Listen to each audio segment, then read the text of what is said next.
नहमदहु नसल्ली अला रसूलिहिल करीम औज़ुबिल्लाहि मिनश्शैतानिर्रजीम बिस्मिल्लाहिर्रहमानिर्रहीम। इबादत चैनल की जानब से मैं प्रोफेसर डॉक्टर अब्दुल गफ़ार सब दोस्तों को अस्सलाम वालेकुम।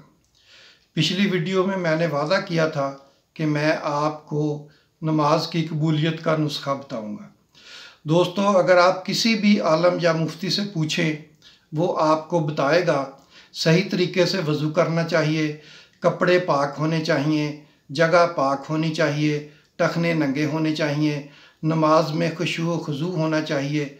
आप दोबारा सवाल करें, अगर मैं ये तमाम काम कर लूँ तो क्या मेरी नमाज यकीनी तौर पर कबूल हो जाएगी?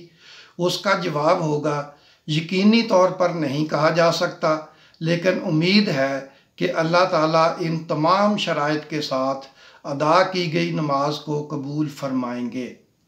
तो क्या ये बेहतर नहीं कि जिस ज़ात ने नमाज कबूल करनी है उसी से पूछ लिया जाए।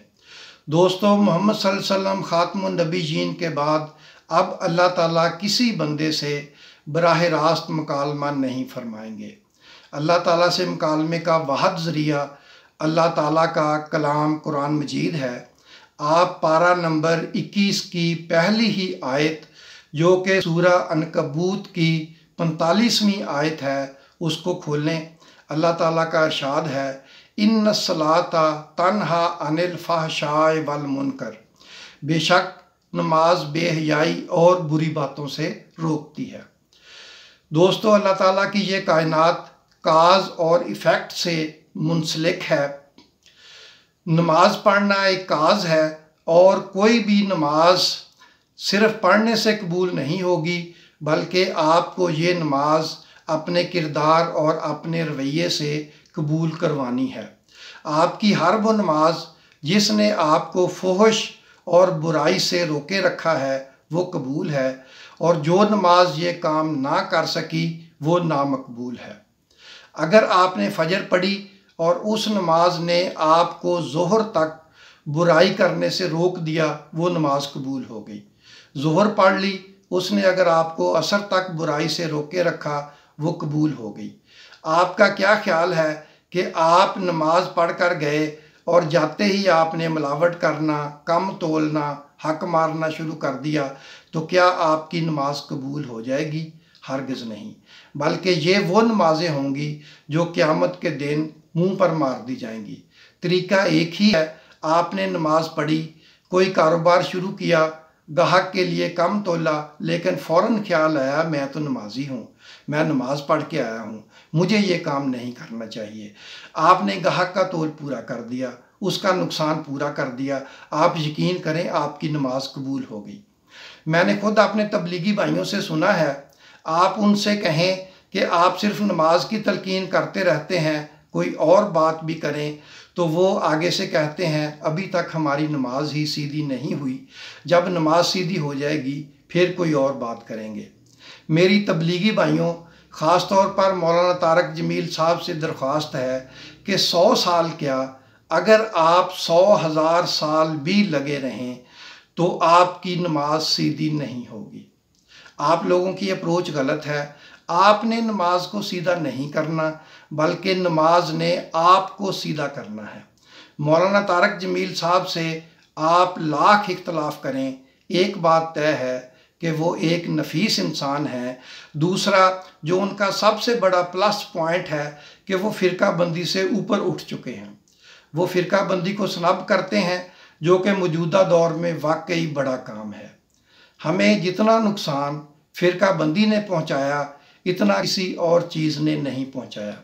मौलाना साहब की बात चूँकि पूरी दुनिया में सुनी जाती है, तो इसलिए मेरी ये वीडियो उन तक पहुँचे या कोई पहुँचा दे, मैं अपनी इस वीडियो के ज़रिए से उनसे दरख्वास्त करता हूँ कि वो अपने तबलीगी भाइयों को रीट्रेन करें और उनको समझाएं कि वो नमाज सीधी करने की बजाय अपनी नमाज को मौका दें कि उनकी नमाज जो है वो उनको सीधा करे।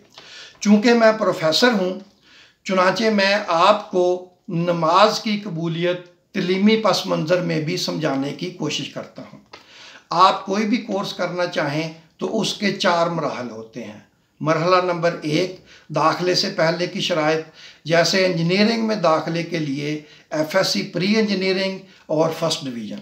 मरहला नंबर 2, कोर्स वर्क। मरहला नंबर 3, इम्तहान।